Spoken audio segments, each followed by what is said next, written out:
Okay. Yeah, it's mighty bright in here. Who knows when the lid might blow off. Okay, and we're 3, 2, quiet on the set! Oh, Thank you so much for being with us today. We're very proud to have you here, and we're very happy to know what you all do and know about your band. Hold on just a second. We're recording and we can hear you. Thank you.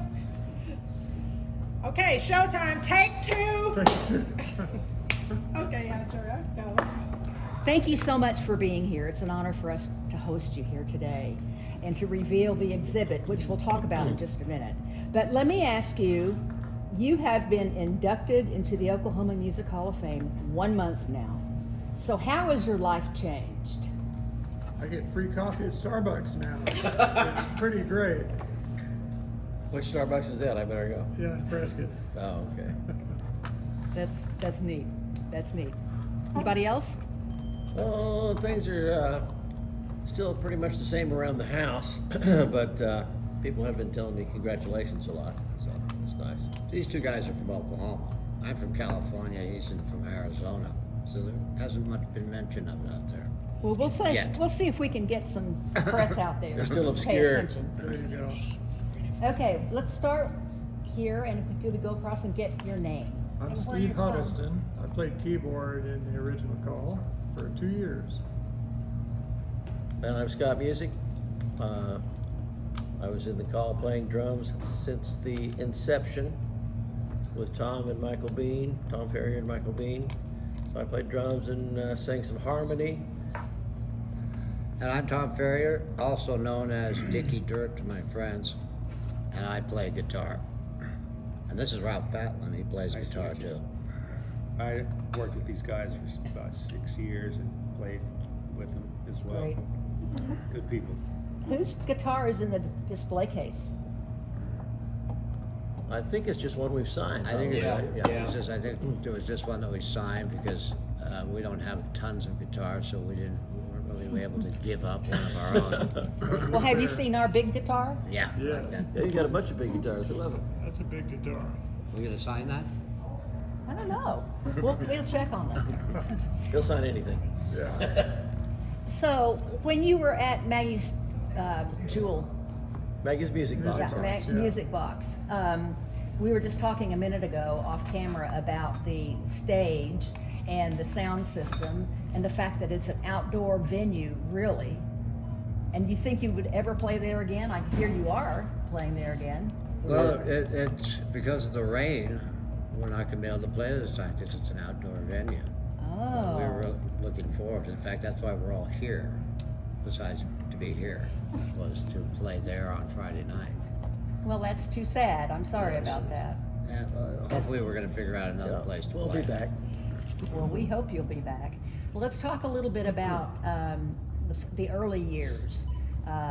Any stories that come to mind that you can share publicly? No. G-rated stories? No, none at all. Just recalling the early years, we played a lot of small venues, and it was kind of we were on low budget tours, and instead of a bus and an equipment truck, we would rent a couple of cars, and so the band was split up between 2 cars, and the car I was in liked to take the blue highways, and the other car took the red highways, the main roads, and we would compare stories about, oh, we stopped at this little town and, ate hamburgers at their bowling alley, what'd you guys do? Burger King every day. Yeah, pretty much. And, but anyway, it was fun in the early years because, we were just starting out, and our record company actually didn't do much for us, but MTV played our video, The Walls Came Down, like maybe 20 times a day. I mean, it was actually silly how often they played it, and they made us famous in like 2 or 3 weeks.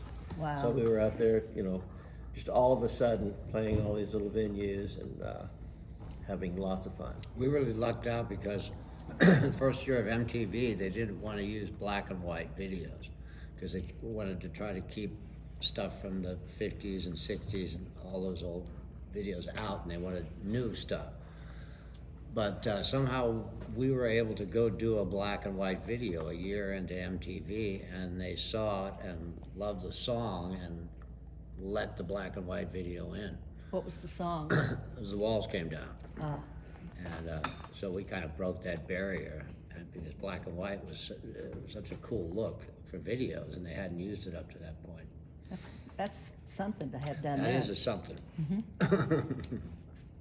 What is the most difficult stage you played on, difficult town you visited, different venues? Oh, boy. I'm not sure, but one time, Stage. yeah. I can tell you about one in Rochester, New York. That's what I was thinking. I think I know this one. It's a different shape. In Rochester, New York, we hadn't done a sound check, so we weren't familiar with the stage.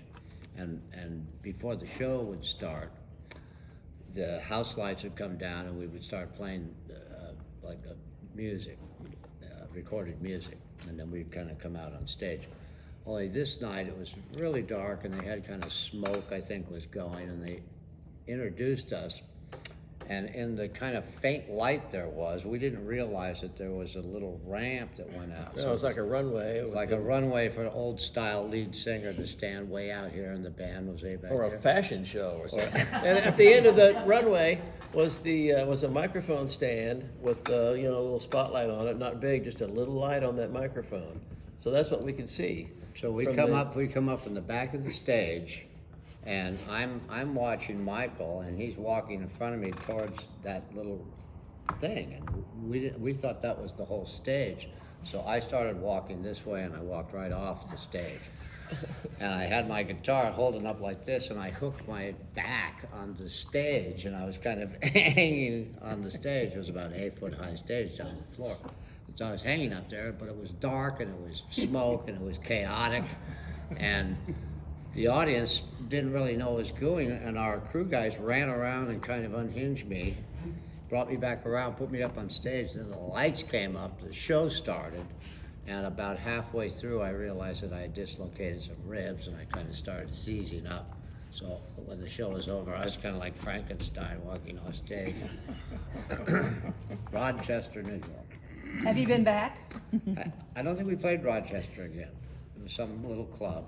Is that called My Brother's something or other? Do you remember the name of it? Does that sound familiar? I don't remember the name of it. Rings a bell. I don't remember the name, but I know I had to go to the chiropractor the next day Remember that? and get put back into place.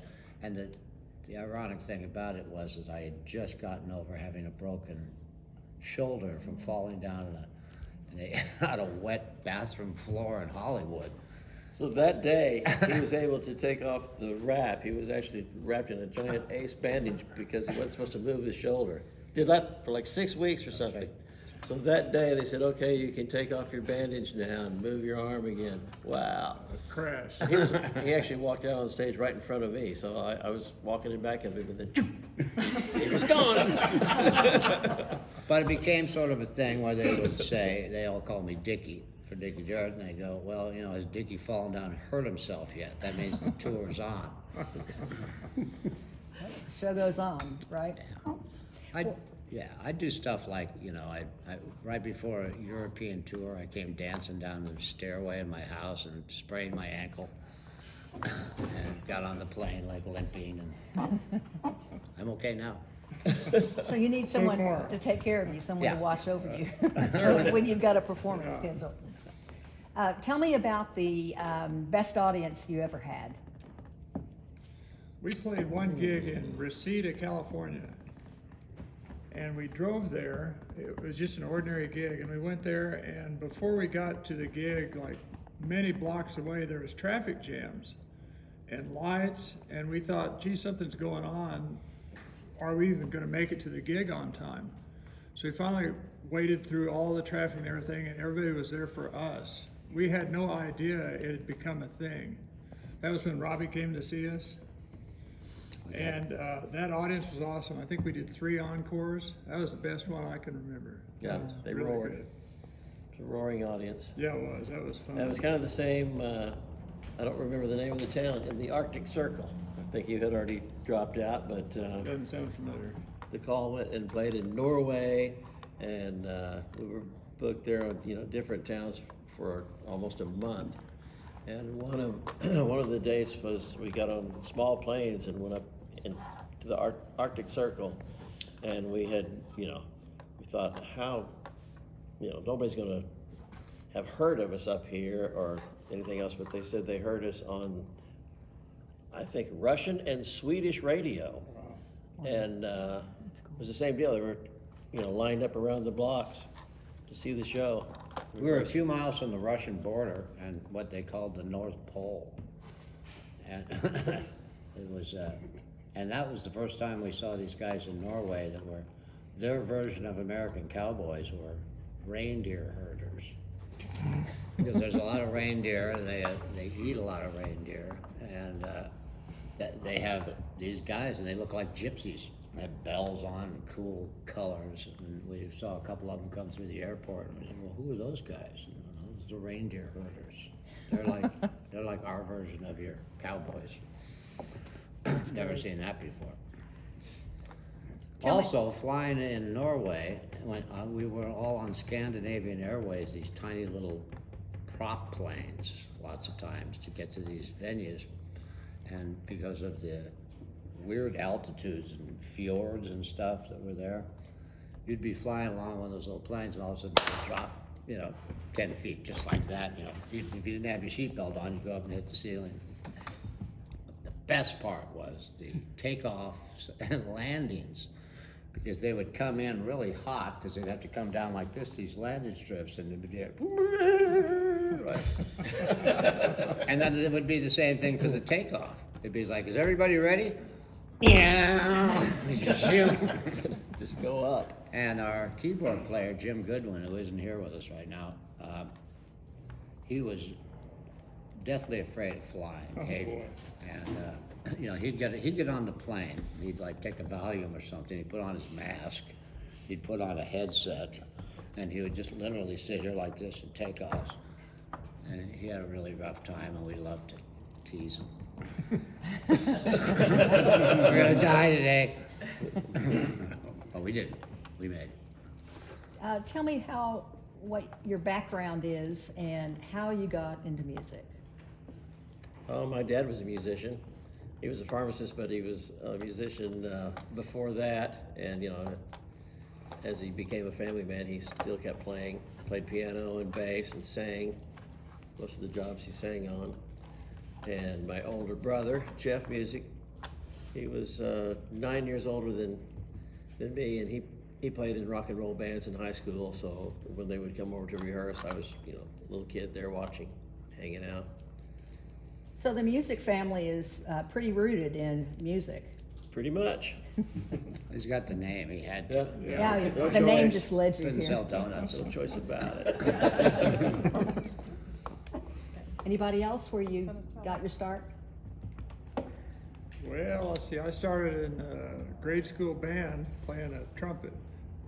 Played that all through high school and college, and in college I discovered girls, and I figured that guitars were what attracted girls, so I started learning to play guitar then and just went on from there. Girls, girls, girls, in other words. Yeah. That's good. Well, girls were always a cool part of being, wanting to be a musician. Heck yeah. But I think it was just more, it was, for me, it was the 60s, and everybody I knew was playing guitar, playing music, or trying to start a band. So it was just what you did, at least where I was in California. How'd you come up with the name, The Call? They had a contest actually when we signed our first contract, because we had the name of our band was Airtight, which Scott's band in Tulsa is called now, and they didn't like that name. They wanted a cooler name. There were other airtight bands in the country that had registered the name, so we couldn't. So they had a contest first, and they asked all the people, it was Polygram Records, all the secretaries and everybody across the world to come up with a name to name our band. And all these names came in, and they were running by us. The one that sticks out the most to me was Mikey and the Midgets. We didn't use that one. And Mikey and the Monkees, and those were, you know, at the top of their list. This is what they, you know, the record company liked. So we just had to, start So calling each other and said, we got to come up with a name really fast, or we're going to get stuck with one of these. So we opened up I think it was a dictionary or something like that. We just started flipping through it. And when we came to the page with the call on it, it kind of fell open, and there were so many different explanations for the word. You know, to call somebody, I don't remember them all now, but we were kind of fascinated by how many descriptions of that word covered. That's interesting. And that was it, yeah. Ralph? There wasn't a lot of thought put into it. We just kind of said, well, that looks better than Mikey and the Midgets. Ralph, tell me a little bit about your experience with these guys. With these guys, a friend of mine, Chuck Coy, was aware that I was a guitar tech, and at some point they needed somebody to fill in at last minute, and he called me at a job. I was going to school, actually, trying to move up in this job, and I made the decision that weekend to just step on the bus with him on Monday and forget all that, and so it just led to a lot of years of working with him behind the scenes and eventually doing some performance and playing with these guys. So that's kind of how that happened. And the wonderful thing about Ralph is Ralph plays guitar left-handed, and I'm left-handed. And so for the first 10 years of the band, I had right-handed guitar techs. You know, I mean, they could do it, but it was a little bit more of a challenge. They had to turn it upside down to tune it. And then all of a sudden Ralph appeared, and he was left-handed. And you needed someone to And we help needed keep somebody. you Only he in was line. too good of a guitar tech, so we had to put him in the band. How old were you all when you had started out? Playing music? Yeah. In high school. I was in high school, yeah. So, yeah, 15 or 16, something like that, is when I started really taking it seriously. I played a ukulele for a while, because my dad had a ukulele I in had the a house. ukulele too. I was about 8 or something. So I started playing drums at 11. Anytime.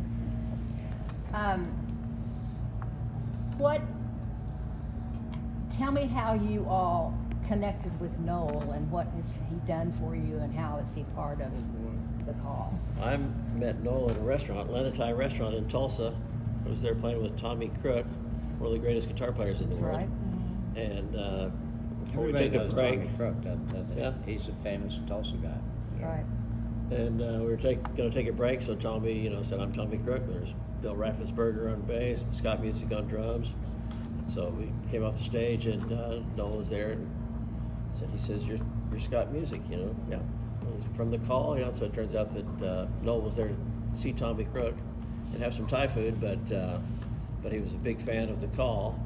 So we got to talking, and then, a couple of weeks later, Noel gave me a picture of Tommy Crook and myself and Bill on stage, and we got to be friends. And that was 14 years ago. wow. I was going to say that thing 8 years ago.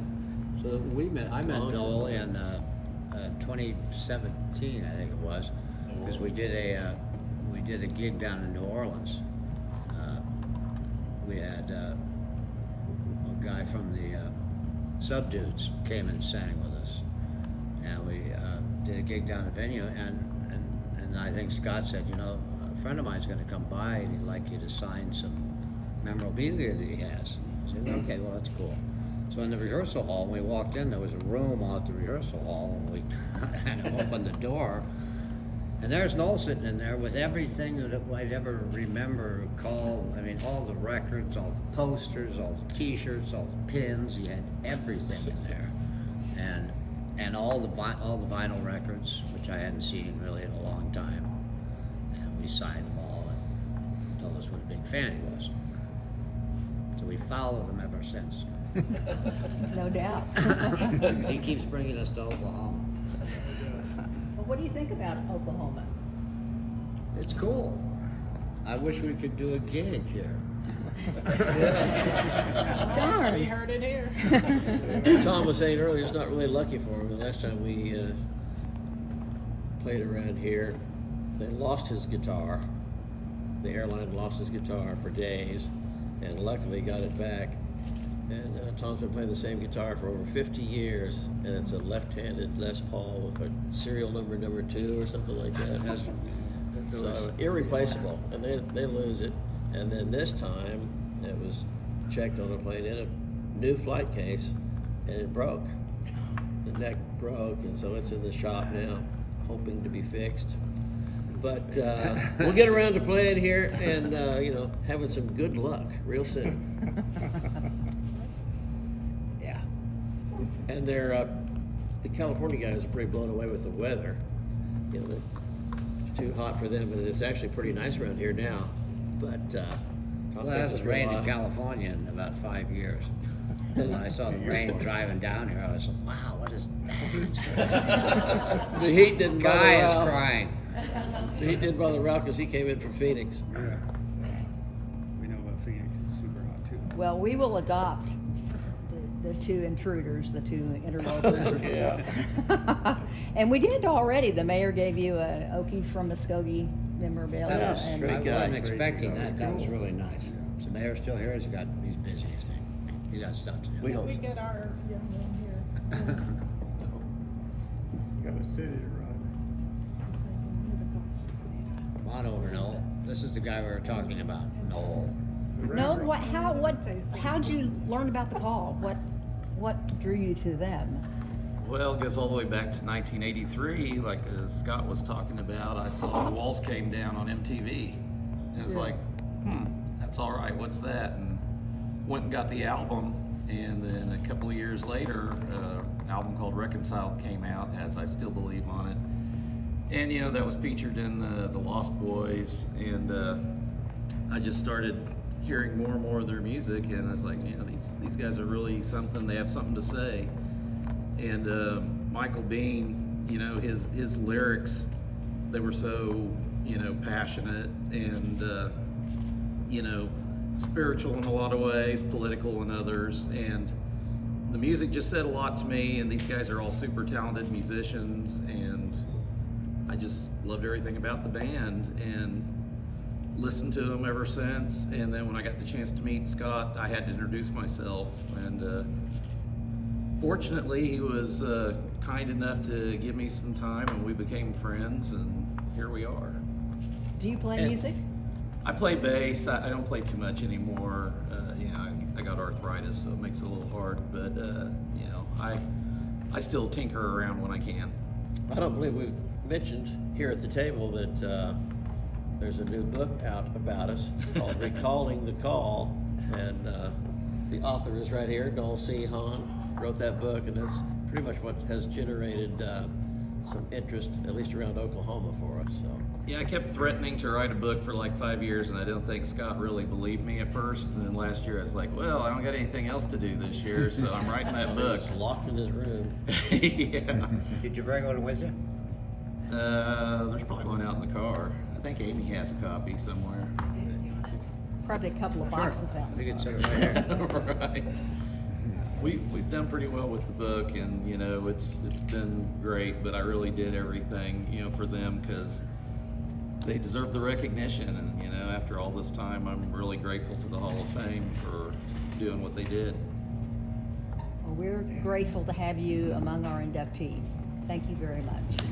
Yes, Amen to that. Y'all done good.